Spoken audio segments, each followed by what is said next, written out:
Salve, salve, meus amigos! Professor Kleber Pinho!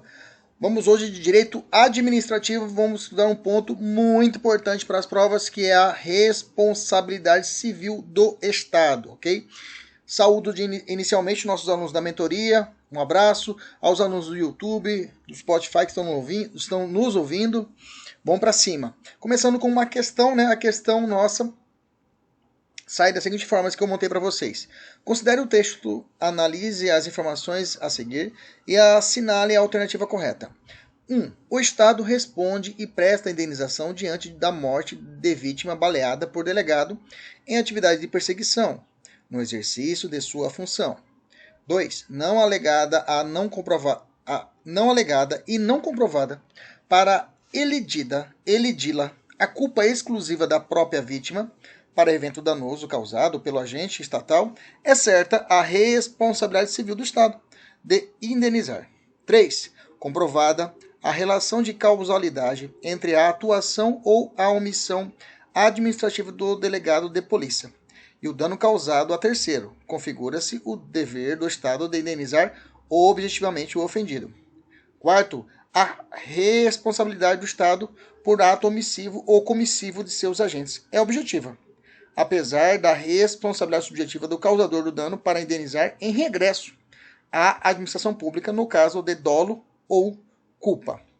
5. A administração pública responde civilmente por atos negativos de seus agentes quando, por inércia em atender a uma situação que exija a presença deles para evitar a ocorrência danosa, o dano sobrevém em decorrência dessa falta.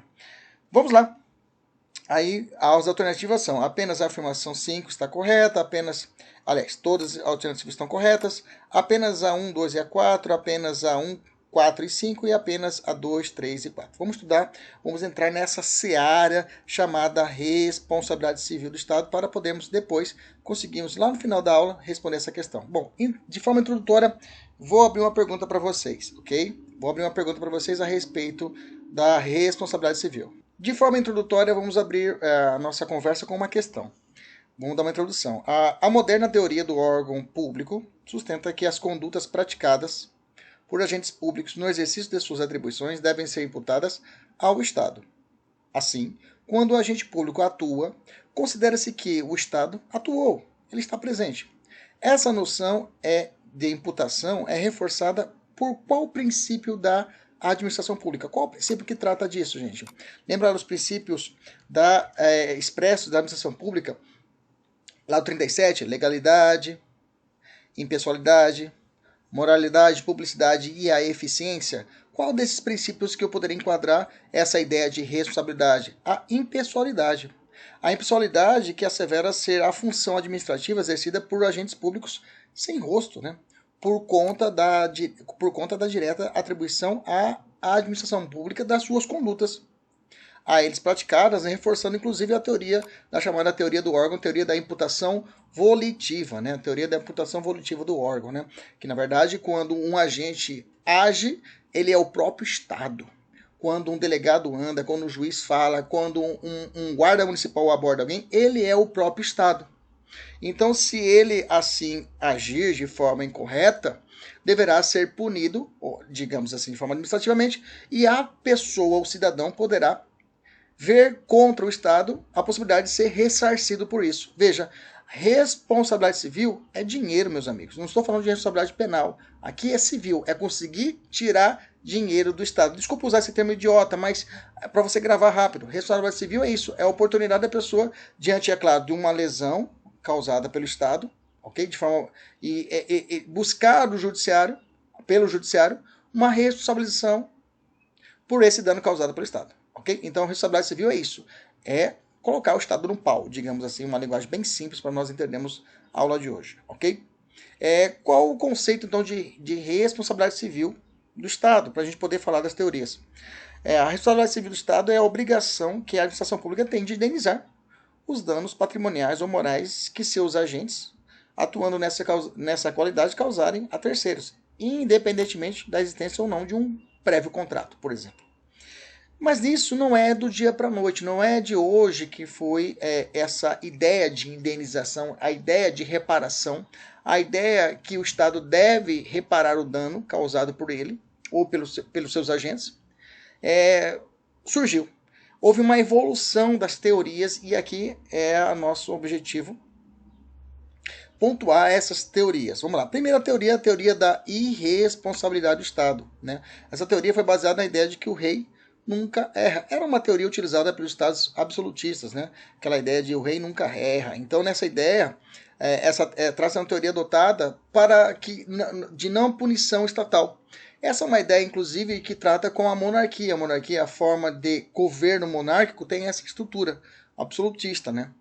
Hoje não é bem diferente. Hoje o governo monárquico tem a ideia de não há punição dele, mas existe um parlamento que trata e responsabiliza, que cuida disso, né? Mas a monarquia tem essa estrutura de teoria da irresponsabilidade estatal, onde o rei ele nunca erra. Isso, é claro, evoluímos para uma teoria da responsabilidade civil com culpa do Estado. Passou a ter uma teoria subjetiva. Aqui, a ideia era que o Estado ele ficava no mesmo pé de igualdade do indivíduo.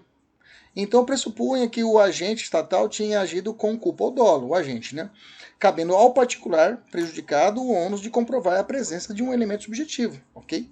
Ou seja, esse dolo e culpa do agente. É como se fosse hoje em dia, nós tivéssemos a ideia de que eu tivesse uma situação, a pessoa cortou o galho de uma árvore que está fazendo uma limpeza e esse galho caiu em cima do meu carro. Ok? Na calçada. Meu carro está bem estacionado tranquilamente. Nesse caso, eu teria que provar que o agente que cortou estava com dolo, estava com raiva de mim, ou culpa. Né? Eu tinha que comprovar isso, que ele estava com culpa ou com dolo, para que eu pudesse ser indenizado. Eu tinha que entrar na cabeça do agente, eu tinha que entender o porquê que o agente fez isso para poder provar isso na justiça. Hoje não é mais preciso disso. Hoje a responsabilidade é objetiva. Vou explicar agora. Mas a essa época, essa teoria, né, essa teoria subjetiva, ela veio com um movimento neoliberalismo, liberalismo, onde as relações entre Estado e indivíduo eram igualitárias. O Estado não intervinha, não havia uma intervenção estatal. Né? Aí essa ideia do liberalismo, logo após a Revolução Francesa, tivemos essa ideia. Tá? No Brasil, até a nossa Constituição de 46, ainda podíamos encontrar elementos dessa teoria. Depois nós tivemos uma evolução, uma teoria intermediária que ainda não chegou à responsabilidade objetiva e também nem tanto era subjetiva. Aqui era a teoria da culpa administrativa, que ainda é utilizada em alguns ranços na nossa vida prática. Nós vamos falar sobre isso mais à frente. Na teoria da culpa administrativa, aqui, na verdade, eu tinha que comprovar, existia essa relação de igualdade entre o Estado e o indivíduo, só que eu não precisava provar a culpa do agente. A culpa seria da prestação do serviço. Então, na verdade, eu tinha que comprovar a culpa não do agente que fez o corte da árvore, mas sim da prestação do serviço em si. Então, nesse momento, nesse estágio de transição, o dever do Estado de indenizar os danos causados a um particular pressupõe a ocorrência de uma falha na prestação de serviço, né? A inexistência de mau funcionamento ou retardamento do serviço. E, nesse caso, é indenizável o dano que decorre da irregularidade dessa execução de uma atividade administrativa, né? E, nesse caso, eu não vou exigir a culpa subjetiva do agente, mas sim a culpa especial atribuída à própria administração pública pela sua incompetência. Ok?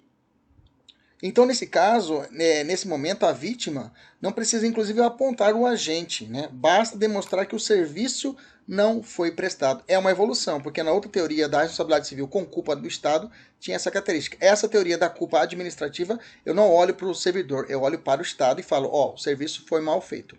E aí, é claro, tivemos a evolução para a teoria objetiva, né? Que aí nós temos ela em duas vertentes. Eu tenho a teoria objetiva no risco administrativo, nós vamos estudar ela mais à frente de novo, e a teoria do risco risco integral. Na teoria do risco administrativo, é quando a atuação do Estado causa dano particular e nasce para a administração pública a obrigação de indenizar, mesmo se ausente falha na prestação do serviço e independentemente da culpa do agente público. Independentemente da culpa do agente público. Então, nesse caso, estão presentes o fato do serviço e o nexo de causalidade entre o fato e o dano impingido ao particular, nasce para o poder público a obrigação de indenizar. Tá? É claro que na teoria do risco administrativo, ela possibilita as chamadas excludentes de ilicitude, tá? O Estado pode provar que ocorreu durante o fato. Por exemplo, eu parei o carro debaixo da árvore que eu falei para vocês da calçada. Só que lá estava isolado, que não poderia estacionar. Eu fui lá, tirei, coloquei o meu carro lá e veio a árvore, caiu e quebrou o meu carro. Porque o servidor foi e cortou, mas estava isolado. A culpa foi exclusiva da vítima. Nesse caso, não há que se falar em indenização do Estado. Bacana, tranquilo. Já a outra vertente da teoria objetiva é a vertente, né, a variante do risco integral. Aqui uma visão radical dessa teoria objetiva. Aqui realmente basta apenas provar o evento danoso e o nexo para que surja a obrigação de indenizar. Nesse caso, aqui não se admite nem excludente de licitude do Estado. O Estado não tem nem jeito de se defender. Por exemplo, danos ambientais, o STJ já entendeu, danos ambientais e dano nuclear. A doutrina fala muito de dano nuclear, né? Não tem como falar que foi culpa exclusiva da vítima. Dano nuclear não tem como, parceiro. Você vai contaminar meio mundo, não tem como. Danos ambientais também, a responsabilidade é objetiva nesse risco integral. O STJ tem esse entendimento. Beleza? Tranquilo? Vamos lá. Então, vamos aprofundar agora a respeito da responsabilidade objetiva do Estado, né? Ela, como eu disse, a teoria objetiva do Estado, em outros podcasts, mas também já falei para o pessoal na turma, que a responsabilidade objetiva do Estado é aquela preponderante hoje no nosso ordenamento. Essa teoria, essa responsabilidade objetiva, ela tem duas vertentes, né? Ela tem uma vertente chamada risco administrativo e uma vertente chamada risco integral. A teoria, o risco administrativo, a responsabilidade do Estado é objetiva e a vítima lesada não precisa provar a culpa, né? Não precisa provar a culpa. Na teoria do risco integral, a vítima também lesada não precisa também provar a culpa. Na teoria do risco administrativo, é aplicada como regra no nosso ordenamento jurídico. No Brasil, ela é aplicada como regra.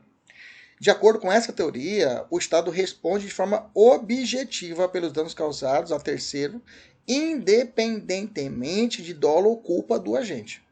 Ou seja, é necessário apenas o fato, o dano e o nexo causal entre eles. Okay? O fato, o dano e o nexo causal. A pessoa está na rua com o seu filho, de repente um tiroteio da polícia, um policial militar dispara tentando acertar um traficante e acerta a filha dessa pessoa. Isso não é um clichê até no Brasil, né? Isso inclusive direto a gente abre no noticiário e escuta esse tipo de notícia que a gente não quer ouvir nem ver também.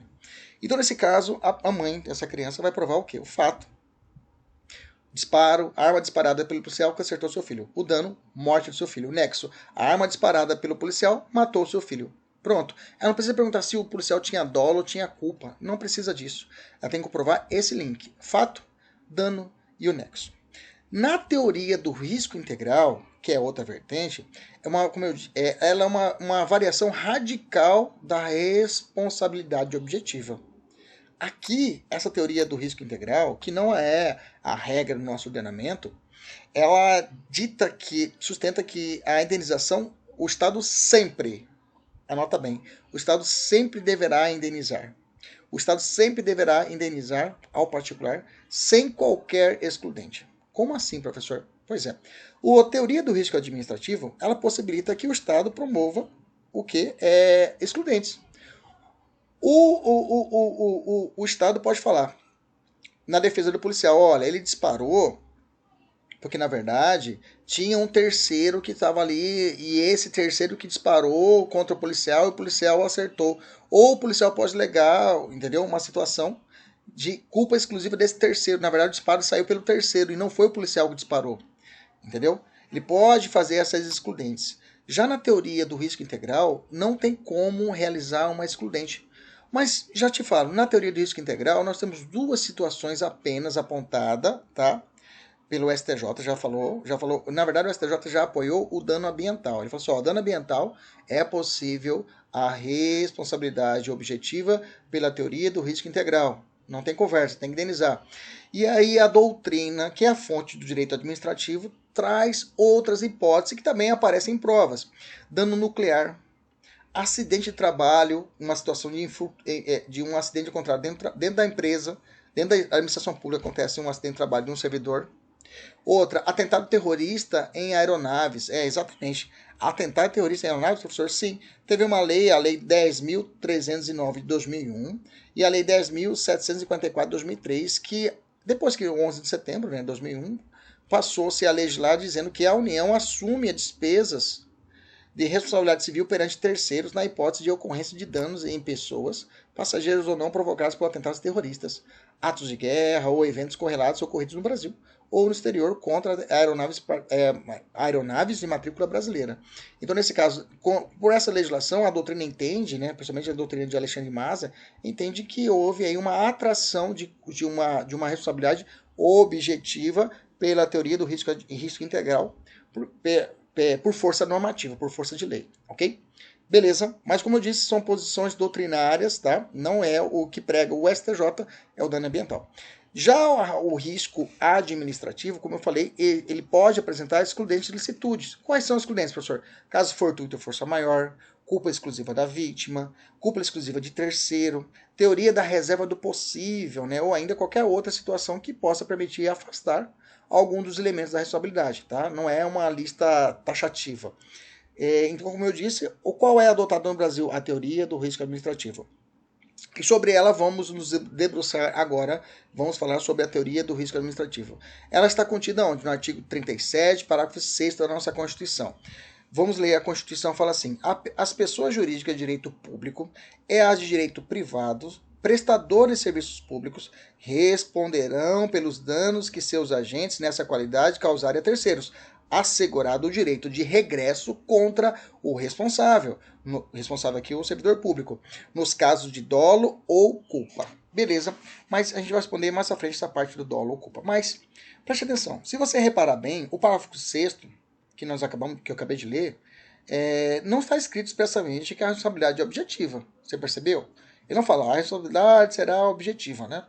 Como que a gente chega a essa conclusão que realmente ela é objetiva? Como que eu fundamento numa prova dizendo que eu vou extrair a responsabilidade objetiva do artigo 37, parágrafo 6 da Constituição, se não está explícito? Aí a doutrina nos ensina da seguinte forma. Olha, a doutrina é a jurisprudência. Se você pensar bem, o dispositivo exige o dolo e a culpa no finalzinho dele para que o agente público responda regressivamente. Mas ele não faz essa mesma exigência para que o Estado tenha que indenizar na parte de cima do parágrafo, entendeu? Logo, uma interpretação pobre, uma interpretação literal, percebe-se que a exigência do dolo e culpa é unicamente para a ação regressiva e ali, então, é necessário o quê? A responsabilidade subjetiva. Ok? Então, pela leitura do parágrafo 6º, a gente conseguiu ter essa interpretação. Nas ações regressivas contra o servidor público, é necessário a comprovação da dolo ou culpa, ou seja, a responsabilidade é subjetiva. Agora, quando o Estado indeniza, a responsabilidade será o quê? Objetiva. Bacana, fechou, né? Duvido que você tinha pensado dessa forma, mas se você ler certinho, você tira essa conclusão. Vamos lá, vamos avançar. Quais os requisitos para que haja, então, a responsabilidade civil, professor? O que eu tenho que provar para que eu possa receber um dinheiro do Estado, ser indenizado? Bom, quando se fala em responsabilidade objetiva, significa que a pessoa que sofreu um dano causado por um agente público terá que provar 3 elementos. Primeiro, a conduta praticada por um agente público nessa qualidade. Segundo, o dano, né? E o terceiro, o nexo de causalidade. A conduta a conduta que eu estou dizendo é o fato, né? O fato que eu falei lá em cima. O dano e o nexo causado, né? Demonstração de que o dano foi causado pela conduta. O nexo é o link, é a cola entre a ação e o resultado. A gente estuda isso muito lá no direito penal, né? Mas dá para a gente utilizar tranquilamente aqui no direito civil, aliás, no direito administrativo, mas um viés de direito civil, porque a responsabilidade é civil. Deixa eu fazer uma pergunta. Quando um concurso público é organizado por uma banca, por exemplo, o CESP, não foi o caso desse julgado, viu, gente? Mas só para a gente ter uma ideia. Esse aqui é um julgado, inclusive, agora de 2020. É organizado por uma pessoa jurídica de direito privado, ok? A entidade organizadora do certame possui responsabilidade direta. Se der uma merda aí, o CESP tem que responder. Bacana? Pelos danos causados aos candidatos. Escritos consistentes nas despesas efetuadas com a inscrição no certame. Passagem aérea, transporte terrestre, ok? Ao Estado, nesse caso, caberá somente a responsabilidade subsidiária?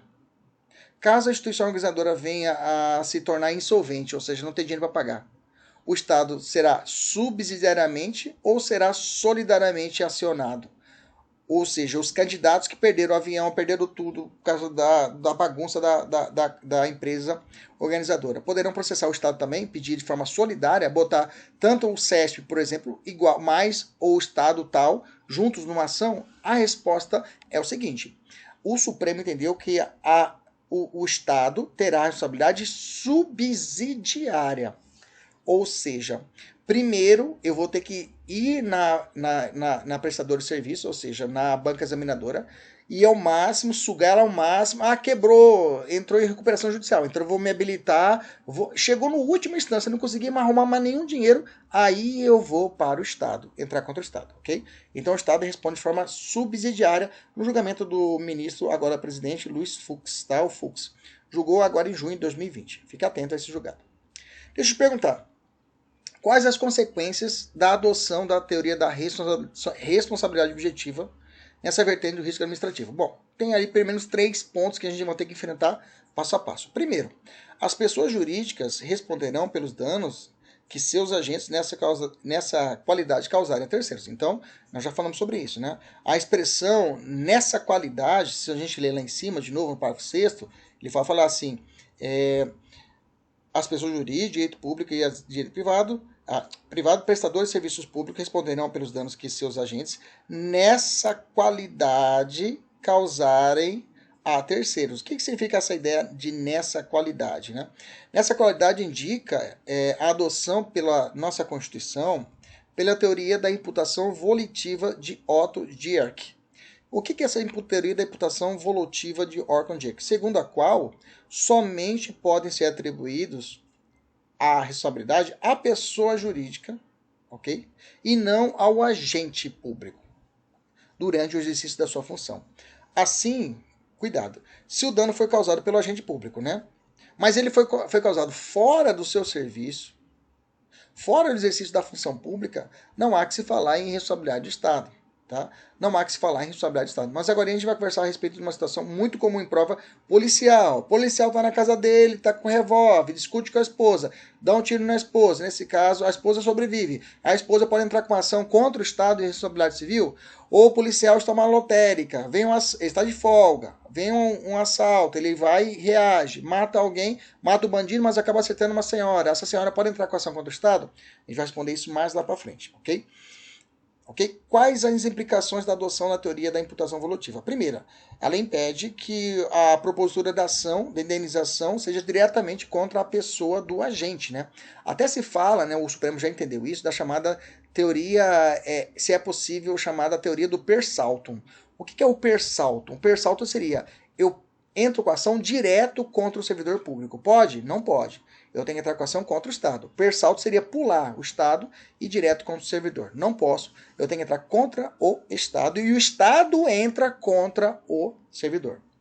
Isso é chamada teoria, também é chamada teoria dupla garantia. Né? Dupla garantia quer dizer que a possibilidade da pessoa, do Estado, o Estado ser indenizado sozinho, ele pagar a indenização e a proteção ao servidor. Né? A proteção ao servidor. Segundo ponto, impossibilidade de responsabilidade civil do Estado se o dano foi causado pelo agente público fora do exercício público, né? Fora da sua função pública. Exemplo, o policial de folga que atira no vizinho. Mas deixa agora é o momento de eu falar sobre isso. Lembra que eu disse, né? O policial está na casa dele, ele dá um tiro no vizinho porque o vizinho está escutando Maiara e Maraísa e ele não gosta da Maiara e Maraísa, ok? E o vizinho não para, o policial sai de lá com um revólver e dá um tiro. Pau! E acerta o vizinho. O vizinho pode entrar com ação contra o Estado? A resposta, ele pode, mas ele vai levar? Não. Porque a responsabilidade do Estado não será responsabilizada por esse ato do servidor público que está de folga e não está no seu exercício. Agora, se ele está numa lotérica, policial civil, policial militar, com a sua arma, ou a arma particular, ou a arma do Estado, não tem problema, independente disso, ele viu uma situação criminosa, um assalto na lotérica, ele saca da sua pistola e atira. Acerta o criminoso. Mas essa munição trespassa o criminoso, atravessa o criminoso e acerta uma senhora. Essa senhora falece. A família da senhora pode entrar com ação contra o Estado? Nesse caso, sim. Sabe por quê? O Estado deverá indenizar nesse caso sim. Por quê? Mesmo ele estando de folga, fique atento. Mesmo ele estando de folga, fique atento. Mesmo ele estando de folga, ele agiu no seu mistério, ou seja, é a função dele prover segurança pública, não é isso? É a função dele realizar esse policiamento ostensivo? Sim ou não? Sim. Então, polícia dorme e acorda polícia. Então, nesse caso, ele está realizando uma função pública. Nesse caso, poderá haver indenização e o Estado deverá indenizar. Ponto. Agora, fora da função pública dele, está uma briga de bar, ele vai matar outra pessoa, não há que se falar em responsabilidade civil do Estado. Beleza? Não esquece isso. Maravilha. Terceiro, autoriza a utilização das prerrogativas do cargo, somente nas condutas realizadas pelo agente durante o exercício da função. Então, o que quer dizer isso? Desse modo, as prerrogativas funcionais não são dadas em torta persona, né, a cada pessoa. Não acompanham a pessoa do agente público o dia todo, para onde ele for. Fora do horário do expediente de trânsito, em casa, o agente estará temporariamente desacompanhado das prerrogativas especiais decorrentes da sua função pública, sob pena de cometer excesso de poder ou de finalidade. Beleza? Tranquilo? Aqui eu tenho algumas questões pessoal. Quem está assistindo, que você quiser assistir essa aula também, você pode assistir essa nossa aula diretamente pelo YouTube, né? Que essa aula é gravada especialmente para os alunos da minha mentoria. Se você quiser saber da nossa mentoria, dá uma olhada aí no nosso Instagram, @professorkleberpinho. Feito o jabá, vamos voltar aqui. Segundo ponto que influencia a aplicação dessa teoria e a responsabilidade objetiva no direito brasileiro. As pessoas jurídicas de direito privado, prestadores de serviço público, responderão pelos danos que seus agentes causarem a terceiros. Ou seja, uma empresa pública, uma sociedade de economia mista, concessionários de serviços públicos são pessoas jurídicas de direito privado. Elas respondem quando estiverem fazendo uma função pública de forma objetiva, sim ou não? Sim. Como eu disse, se elas estiverem fazendo uma função pública, elas deverão responder de forma objetiva. Bacana? Objetiva. Agora, por exemplo, numa relação comercial de uma sociedade de economia mista com outra empresa e causar prejuízo, aí a gente vai decair para uma responsabilidade subjetiva, uma caixa econômica, né? Ou um Banco do Brasil, né? Uma situação que ele cause dano a uma terceira pessoa. Se não tiver vinculada a sua atividade de fim, digamos assim, não tiver vinculada a uma função estatal de prestação de serviço público, se estiver se equiparando ao particular, ele responde de forma subjetiva. Mas a regra para nós aqui na nossa matéria é que essas empresas públicas, quando estiver fazendo a sua atividade de Estado, de prestação de serviços de Estado, respondem de forma objetiva. Beleza? Terceiro viés, assegurar o direito de regresso contra o responsável por dolo ou culpa. O que se entende desse negócio de teoria, essa ação de regresso, professor? Sempre ouço, mas não sei o que é isso. O nome é fácil, o nome te induz, né? Ação de regresso. O que significa? A Constituição permite que, como eu disse lá na leitura do parágrafo 6º do 37, que a utilização da ação regressiva contra o agente, né? Mas somente nos casos tiver dolo ou culpa. Assim, a responsabilidade do agente público é subjetiva, pois pressupõe a exigência de culpa ou de dolo, ok? Beleza? Eu vou gravar um podcast exclusivo aqui sobre a ação de regresso, as ações de responsabilidade civil, como que se dá o procedimento, prescrição, depois dá uma olhada. Pessoal que está assistindo a aula no YouTube, vamos embora. O que se entende pela teoria da dupla garantia, né? Dupla garantia é isso. Essa expressão ela foi cunhada no julgamento do recurso extraordinário 327.904, que foi julgado em 2006, tá? Ela trata o seguinte, fala assim que o Estado tem que indenizar, né? E através do seguinte expressão, com a indenização, com a possibilidade da indenização, da aplicação da imputação volitiva, nós temos duas garantias. A primeira é do Estado, ou seja, uma garantia de que a pessoa jurídica estatal será ressarcida pelo agente quando ao valor da indenização paga a vítima. Ou seja, a teoria da dupla garantia, ou seja, a chance do regresso é a oportunidade do Estado garantir ao Estado. Estado, fique tranquilo que mesmo se você pagar o indivíduo, você ressarcir o cidadão, você poderá olhar para o servidor e aí contra ele buscar o regresso e ser indenizado. E a segunda garantia é ao próprio agente público, né? Pois se o dano foi causado durante o exercício da sua função pública, o STF não admite que o agente seja diretamente acionado pela vítima. Então, por isso é uma dupla garantia. Uma, que o Estado, a ação de regresso se empreende na chamada teoria da dupla garantia. O que é a teoria da dupla garantia? Duas garantias. Diz que a primeira garantia é que o Estado terá a oportunidade de ser ressarcido contra o servidor, é claro, comprovando o dolo e a culpa. E a segunda garantia é do próprio agente, dele ficar tranquilo que mesmo se ele pisou na bola, não haverá uma ação contra ele, do particular contra ele. Mas é claro, ele vai sofrer futuramente uma ação do Estado contra ele de forma regressiva. Bacana? Tranquilo? Esses foram os 3 pontos importantes que refletem a aplicação da teoria da responsabilidade objetiva no direito brasileiro. Mas vamos falar sobre as excludentes. Vamos trabalhar as excludentes. Quais são as excludentes que são possíveis, admitidas pela teoria do risco administrativo? Vou elencar para vocês algumas. Não quer dizer que seja uma lista taxativa, tá? A primeira, caso fortuito ou força maior, culpa exclusiva da vítima, culpa exclusiva de terceiro, teoria da reserva do possível ou ainda qualquer outra situação que permita afastar algum dos elementos da responsabilidade. Vamos falar sobre a culpa exclusiva da vítima. O nome é fácil, né? A culpa exclusiva, quer ver? Lembra aquela... Imagina uma situação, né? Vou parar meu carro debaixo de numa praça e a praça está tendo manutenção. Está lá um cone, eu tiro o cone e paro meu carro debaixo da árvore. Ok? E cai, o cara está cortando e cai a árvore em cima do meu carro. Estava isolada, eu fui lá, atravessei, fui fazer culpa exclusiva da vítima. Tá? Culpa exclusiva da vítima. Okay? Nesses casos, eu não terei como pedir uma indenização do Estado se eu que causei o dano. Né? Outro exemplo que é muito comum, já caiu em prova, exemplo de um suicídio em estação de metrô. Não falei suicídio em presídio, tá? Suicídio em presídio é outra coisa, tá? É um dever de custódia, aí é outra conversa, beleza? Tranquilo? Mas o suicídio realizado, por exemplo, na estação de metrô. O cara vai e pula nas linhas férreas ali, e o cara morre eletrocutado. Tá? Nesse caso, não tem como culpar o Estado por isso. Okay? A pessoa que se joga na frente de uma viatura da polícia e é atropelada. Okay? Tem uma vertente chamada culpa concorrente. A culpa concorrente, professor, é uma excludente de ilicitude do Estado? A resposta é não. Tá?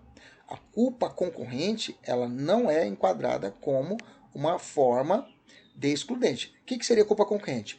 Aqui a solução será diferente. Né? Por exemplo, culpa concorrente é quando o Estado tem culpa e a vítima também. Tá? E nesse caso se fala em concausas. Né? Concausas. Assim, a maior culpa desconta-se a menor, realizando um processo denominado de compensação de culpas. Né? No direito penal não é possível. Né? No direito penal, que não queira, a nossa praia é maior, que a gente gosta mais do processo e do direito penal, não é possível a compensação de culpas. Mas aqui na seara civil é possível. É possível, tá? Essa compensação de culpas. A polícia atropelou o sujeito, né? O SAMU atropelou o sujeito, não estava...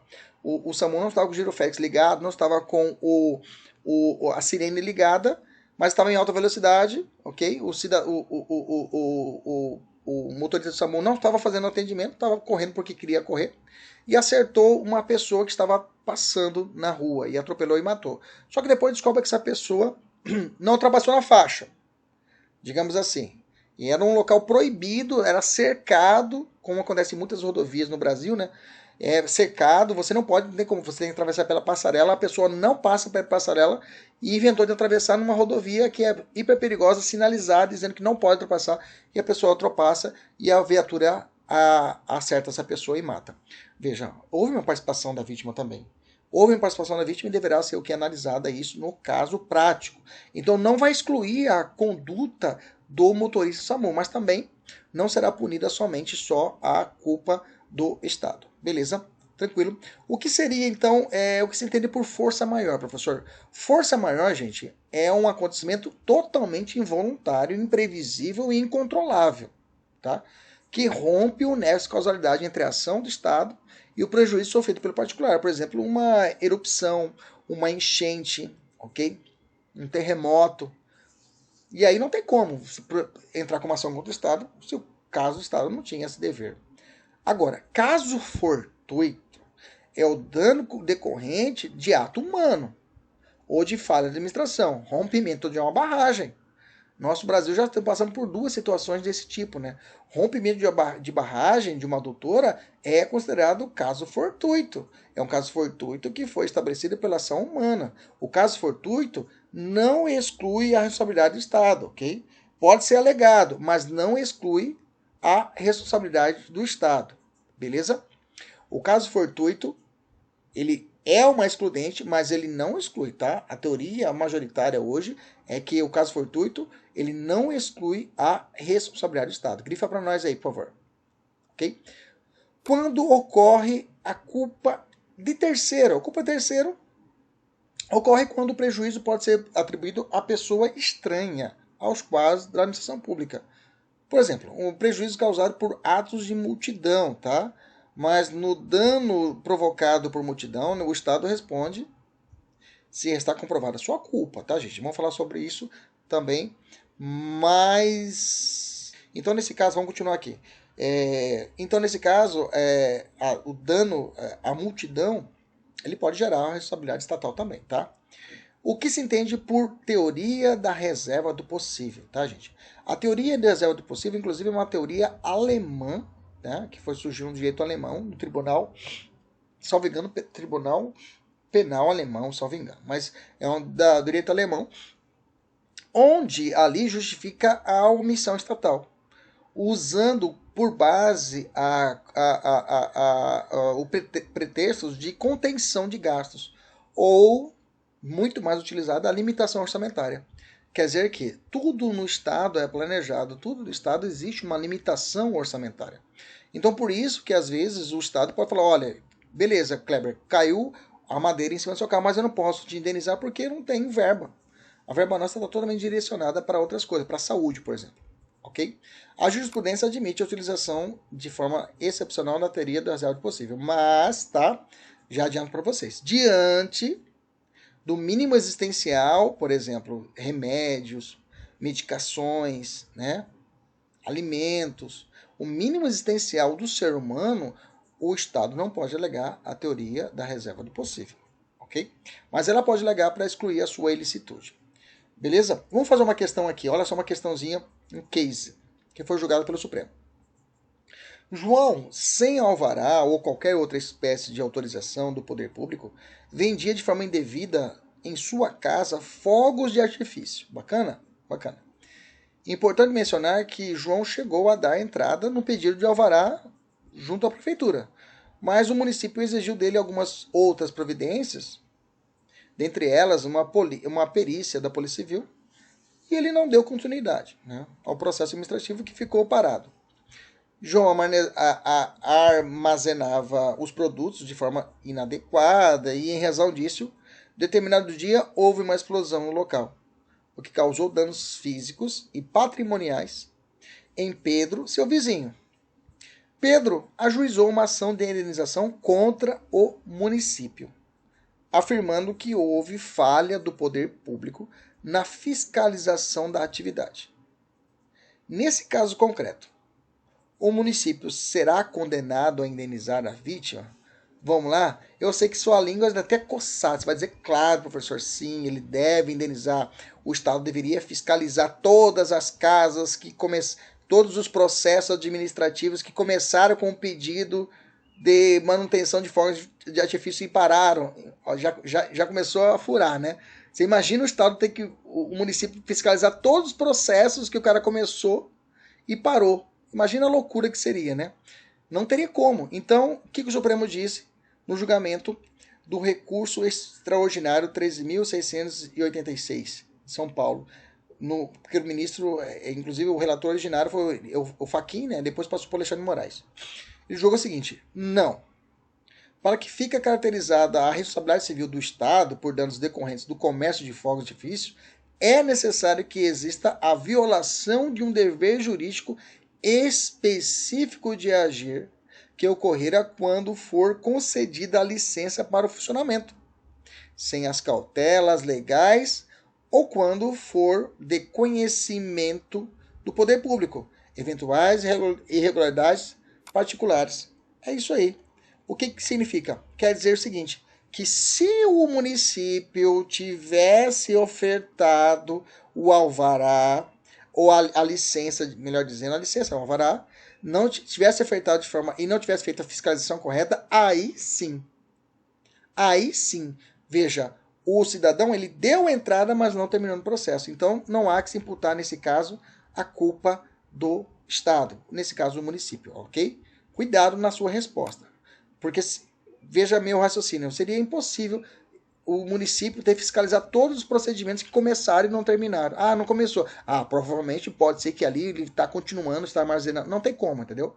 Só se ofertar e aí acontecer o infortúnio, ok? Pergunta: a administração pública pode responder civilmente pelos danos causados pelos seus agentes, ainda que esses estejam amparados por uma cláusula de uma excludente licitude penal? O cara, ó, lembra lá do policial que estava na lotérica? Ele atirou, a munição trespassou e acertou uma senhora, a senhora morreu. Nesse caso, o policial pode alegar: olha, não tem responsabilidade do Estado pelo fato de que eu estava em legítima defesa. O cara reagiu, eu atirei nele. Pode. Ele pode, nesse caso, afasta a responsabilidade? A resposta é não, tá?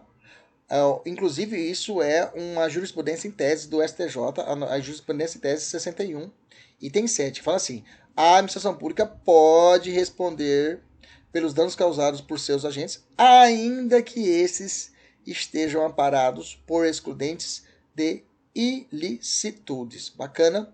Tranquilo? Maravilha. Aos alunos aí da mentoria, vejam, tem uma porrada de exercícios para fazer. Façam os exercícios aí, todos os exercícios, para nós podermos evoluir na matéria. Vamos lá. Dano por omissão, né? Vamos começar perguntando: o que se entende por danos por omissão estatal? Aqui, nessa ideia, o Estado deixa de agir e devido a essa inação, não consegue impedir um resultado lesivo, ok? Ele se omite.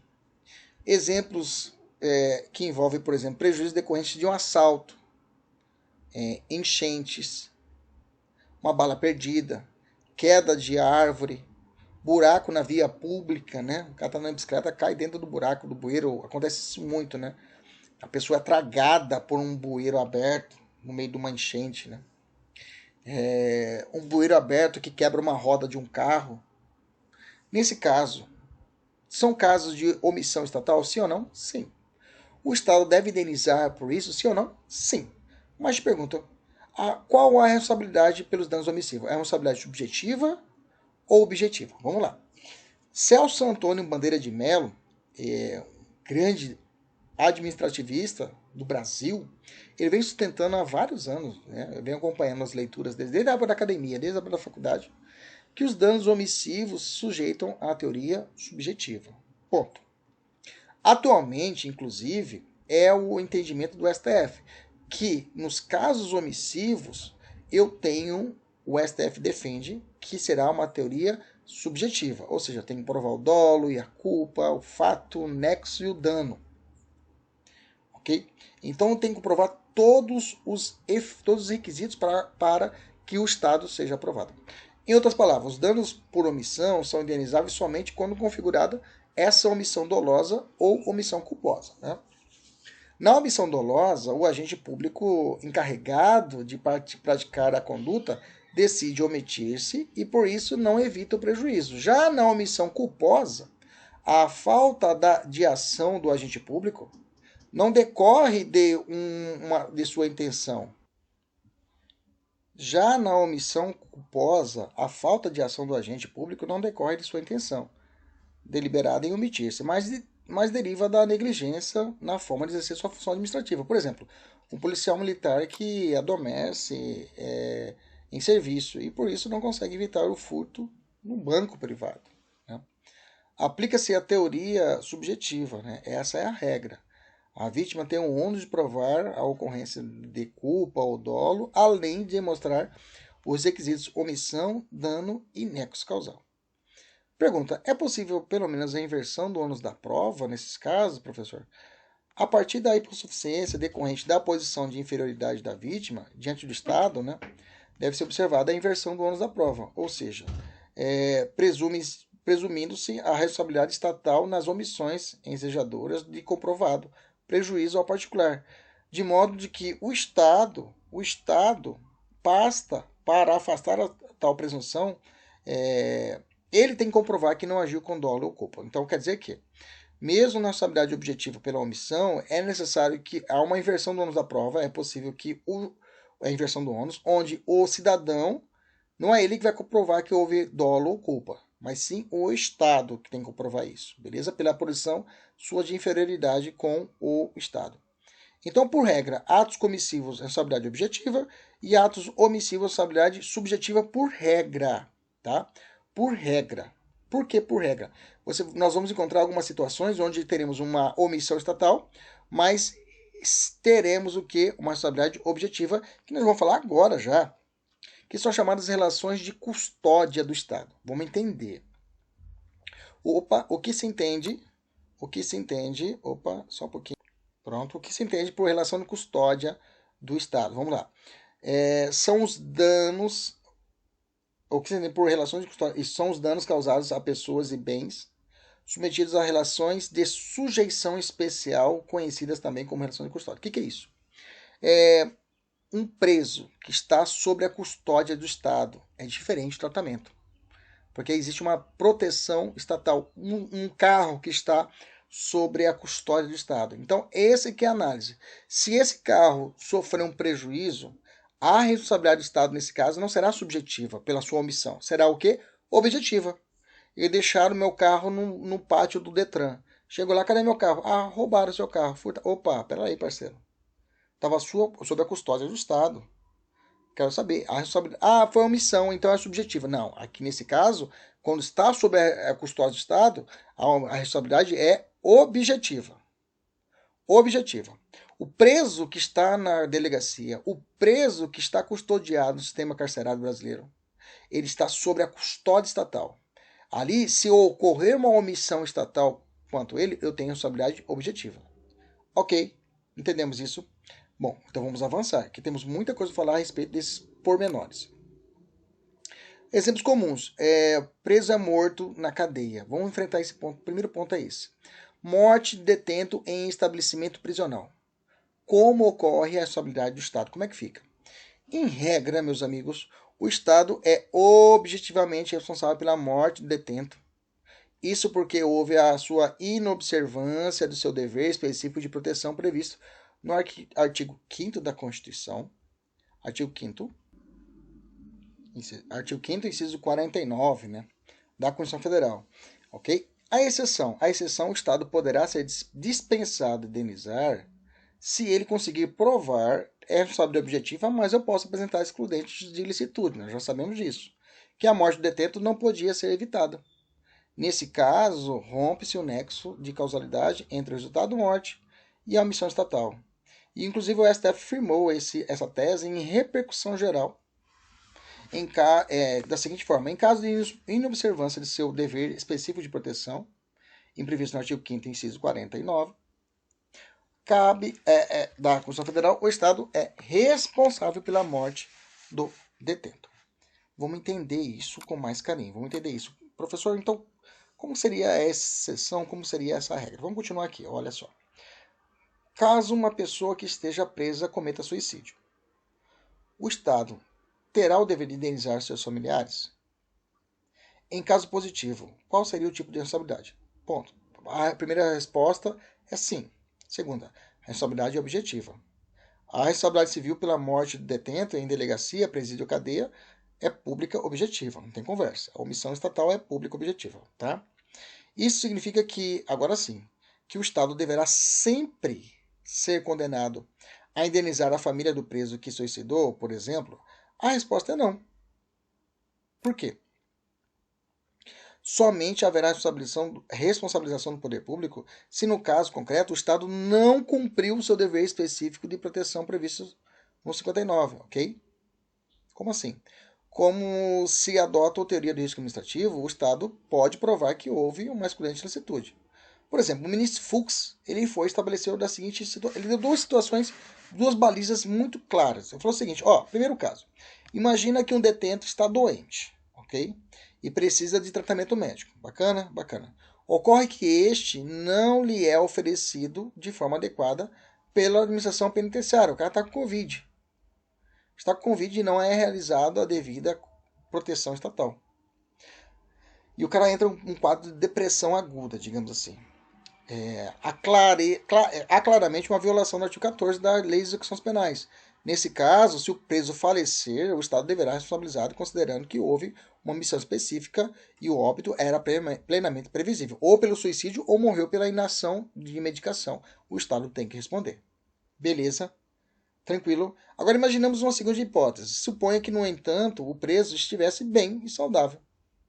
E sem qualquer sinal anterior, sofre um mal súbito no coração e cai morto, instantaneamente no pátio do presídio. Nessa segunda hipótese, o poder público não poderá ser responsabilizado, né, já que não houve omissão estatal a este óbito e teria acontecido mesmo que o preso estivesse em liberdade. Foi o que decidiu, inclusive, o STJ agora, né, em 2018, com esse mesmo raciocínio, beleza? Agora imaginemos uma seguinte situação. Imaginemos a determinado preso, ele está custodiado. Não, então fechamos. Se realmente tiver uma situação no suicídio, tiver essa clara situação, o cara está bem de vida e aparece morto, tira a própria vida, não há que se falar em indenização. O cara morre dentro da delegacia, os outros comparsas mataram o sujeito. Responsabilidade objetiva do Estado. O Estado vai ter que indenizar. Mas é claro, o Estado pode comprovar que houve uma briga de facção. Aí é culpa exclusiva de terceiro. Entendeu? O Estado pode, ele fez toda a situação, fez toda a custódia correta, mas aconteceu uma terceira situação que o Estado não tinha como implicar. Ok? Beleza? Imaginamos, o pessoal da mentoria tem vários exercícios aqui, os exercícios que vai deixar bem claro aí essa parte, deixa bem mais tranquilo, porque a vida nossa é resolver exercício, né? Imaginemos a seguinte hipótese, então. Se o preso está custodiado pelo Estado e foge do estabelecimento prisional e comete latrocínio. Você está comigo? O cara está preso, o cara consegue fugir do sistema prisional e mata alguém. A pergunta é, o Estado vai responder de forma para indenizar a família da vítima?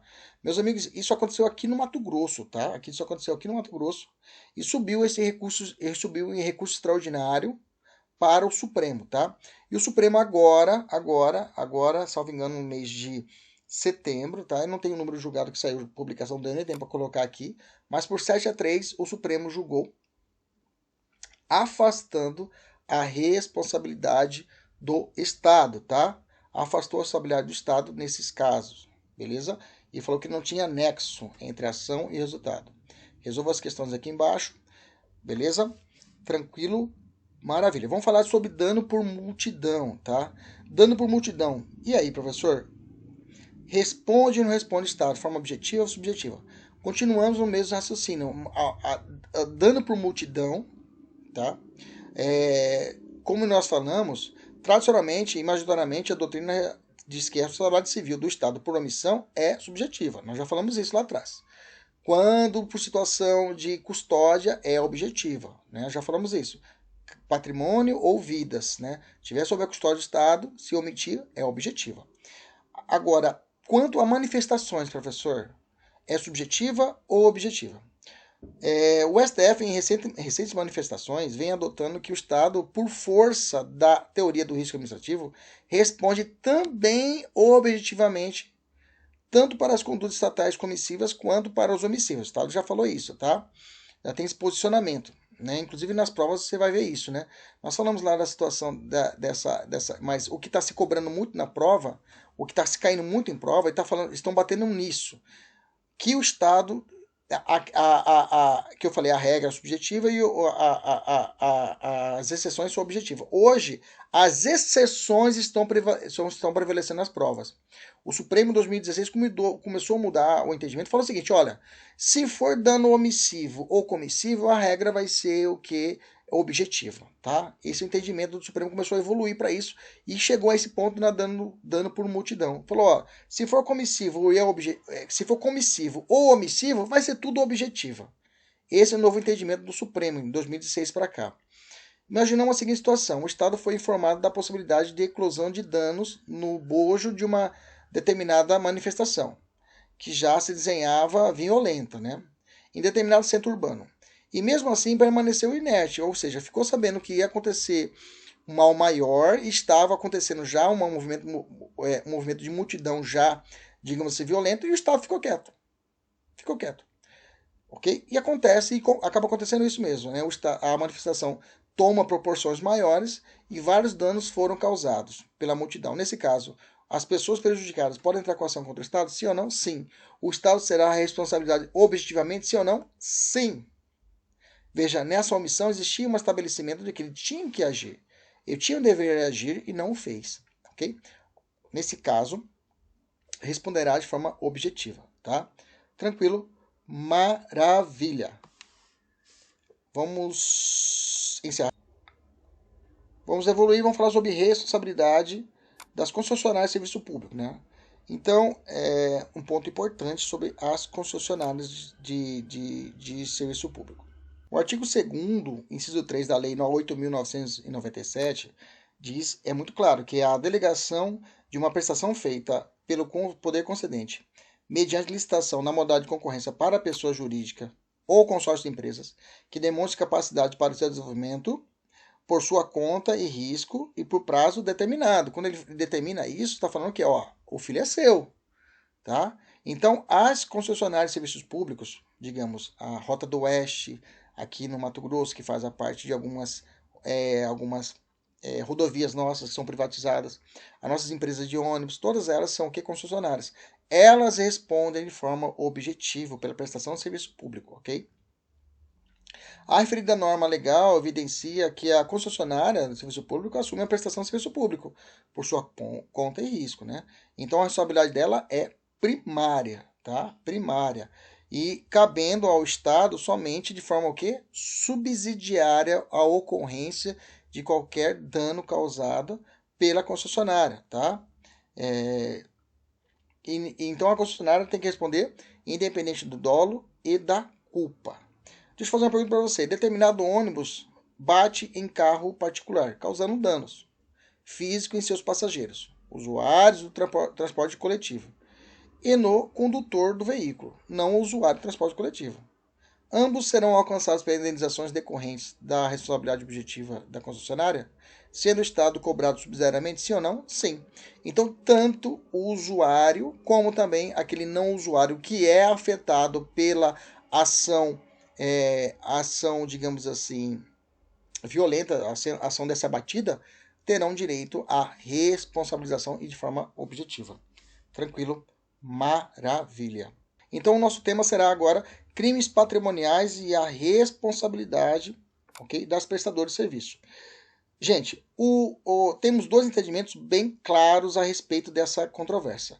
O STJ, tá? O STJ entendeu no julgamento de um recurso especial agora em 2018, né? Agora não, já tem tempinho, mas em 2018, tratou o seguinte, que a concessionária de rodovia não responde por roubo e sequestro ocorrido nas dependências de estabelecimento por ela mantido para a utilização de usuários, ok? Então, roubo e sequestro, o STJ falou que não afeta a responsabilidade objetiva dessa concessionária, ok? Beleza? Já o STF tem entendimento que num crime de furto, a pessoa jurídica de direito privado que presta serviço público possui a responsabilidade civil em razão do dano decorrente pelo furto, tá? Então, o furto, para o STF, é possível o dever de reparação da concessionária de forma objetiva, pela vertente do risco administrativo. Já para o STJ, se for uma situação de roubo ou sequestro, não há que se falar em aplicação de responsabilidade objetiva pelo risco administrativo nas concessionárias públicas. Beleza? Tranquilo? Beleza? Vamos evoluir. Pessoal da mentoria tem várias questões para resolver. Resolva as questões. E aí, nós temos um ponto bem tranquilo que é a responsabilidade por atos jurisdicionais, tá? Já adianta para você, tá? Tanto atos legislativos, atos jurisdicionais, não há-se como imputar responsabilidade civil pelas suas funções típicas, ou seja, a legislação em si, o ato de decidir em si judicial, não pode ser imputada a responsabilidade objetiva por isso, ok? Tranquilo? Mas, é claro, a nossa Constituição, inclusive, determina que o erro pelo judiciário é indenizável, ok? O erro judicial que pode ser determinado quando a pessoa ficar além do tempo determinado pela sentença, ok? Além determinado pela sentença. Ou, praticamente, propriamente o erro judiciário condenar fulano e ciclano possibilita a reparação de danos, possibilita a responsabilidade civil do Estado, ok? Por esse erro do judiciário. Então, fechando esse ponto, ressalta-se que nos atos administrativos praticados por órgãos do Poder Legislativo e Judiciário, no exercício de função atípica, poderá existir a responsabilidade objetiva do Estado. Atípica, quando o legislativo realiza uma função que não é de legislar, uma função atípica, geral, uma função que é interna, digamos assim, e causar dano a alguém, poderá ser responsabilizado tranquilamente. Mas na função legislativa propriamente dita, não há que se falar em responsabilidade civil. Tem um entendimento do Supremo a respeito de um julgamento de uma norma inconstitucional e houve a possibilidade de reparação de dano, mas é uma decisão bem isolada. Beleza? Tranquilo? Vamos avançar na matéria. Vamos lá, vamos falar sobre a responsabilidade civil dos notários e registradores, né? Quem são esses titulares das serventias extrajudiciais, professor? Que é o gênero que eu divido em notários e registradores. Notários e registradores são esses titulares de serventias extrajudiciais. Mas quem são eles, professor? São os agentes públicos que recebem, após aprovação em concurso público de provas e títulos, uma delegação do poder público. Por exemplo, o tabelião, também chamado de notário, ele exerce serviços notoriais. Por exemplo, serviços notoriais é redigir, formalizar, autenticar, dar fé pública, instrumento, que consubstanciam atos jurídicos extrajudiciais de interesse do solicitante. Exemplo, fazer procuração, autenticar assinatura. Exemplo de serventias titularizadas por notários. O tabelionário de notas, tabelionário de protestos. Okay? Isso se prende ao tabelião. Já o registrador é igual oficial de registro. Esse registrador exerce serviços registrais, serviço de registros, né? É a atividade por meio do qual são praticados atos previstos na Lei 6.015/73. Por exemplo, registro de nascimento, registro de casamento, óbito, venda de imóveis, inscrição e penhora, etc. Exemplo de serventias ocupadas por registradores são o registro de pessoas naturais, registro de imóveis. São os cartórios, meus amigos. Toda vez que você viu um cartório, que vai falar um cartório de protesto, de títulos e notas, quem comanda ele é um tabelião. Quando você vê um cartório de registro de pessoas, eu vou registrar um nascimento, ele é comandado por um registrador e não por tabelião. Então não confunde. O tabelião é o chamado notário, ele trabalha essa parte de notas, protestos. Já o registrador, que é esse oficial de registro, vai trabalhar com um cartório de pessoas naturais e pessoas de imóveis, registro de imóveis. Bacana? Tranquilo? Né? Raramente a gente vê essa classificação. Aí até o pessoal que estuda direito, só realmente quem estuda nessa área de forma aprofundada. Mas a pergunta aqui é sobre a sua responsabilidade desses tabeliões e desses registradores. Como é que fica? Eles têm que indenizar? O Estado também participa? Seguinte, vamos lá. Pergunta. Os cartórios e ofícios em si são delegações sem personalidade jurídica própria, razão pela qual, havendo qualquer prejuízo ao usuário, a responsabilidade deles são objetiva e direta do titular, assegurada inclusive a ação regressiva deste contra o preposto ou funcionário nos casos de dolo ou culpa. Tá certo esse entendimento? Sim ou não? Sim, está lá no artigo 22 da Lei 8.935 de 94. Mas vamos imaginar uma seguinte situação. Juliano é oficial de registro civil de pessoas naturais. Na linguagem popular, ele é o dono do cartório. Determinado dia, Juliano foi registrar um óbito. Ocorre que ele errou a grafia do nome do falecido. Ao fazer a certidão, e em virtude desse equívoco, Maria, viúva, não conseguiu obter a pensão por morte do INSS. Né? Maria somente conseguiu resolver a situação depois de 2 anos, quando finalmente houve a retificação da certidão. Isso significa que Maria ficou 2 anos sem receber a pensão por morte, em virtude do erro do registrador. Diante desse cenário, Maria ajuizou a ação de indenização unicamente contra o Estado, cobrando os prejuízos que sofreu em virtude do erro do oficial do registro. A Procuradoria-Geral do Estado, a PGE, apresentou a sua defesa em nome do poder público, em nome do Estado, digamos o Estado do Mato Grosso, afirmando que a responsabilidade do Estado, nesse caso, é subsidiária.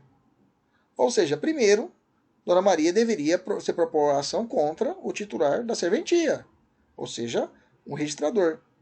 E somente se ele não conseguisse pagar a dívida, então aí sim o Estado seria chamado a indenizar.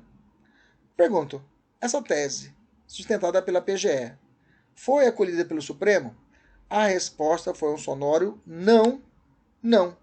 O STF entendeu o seguinte, o Estado possui responsabilidade civil direta e primária pelos danos que tabeliães e oficiais de registro no exercício do serviço público o causarem por delegação. Gente, isso aqui é uma mudança no entendimento do Supremo, tá?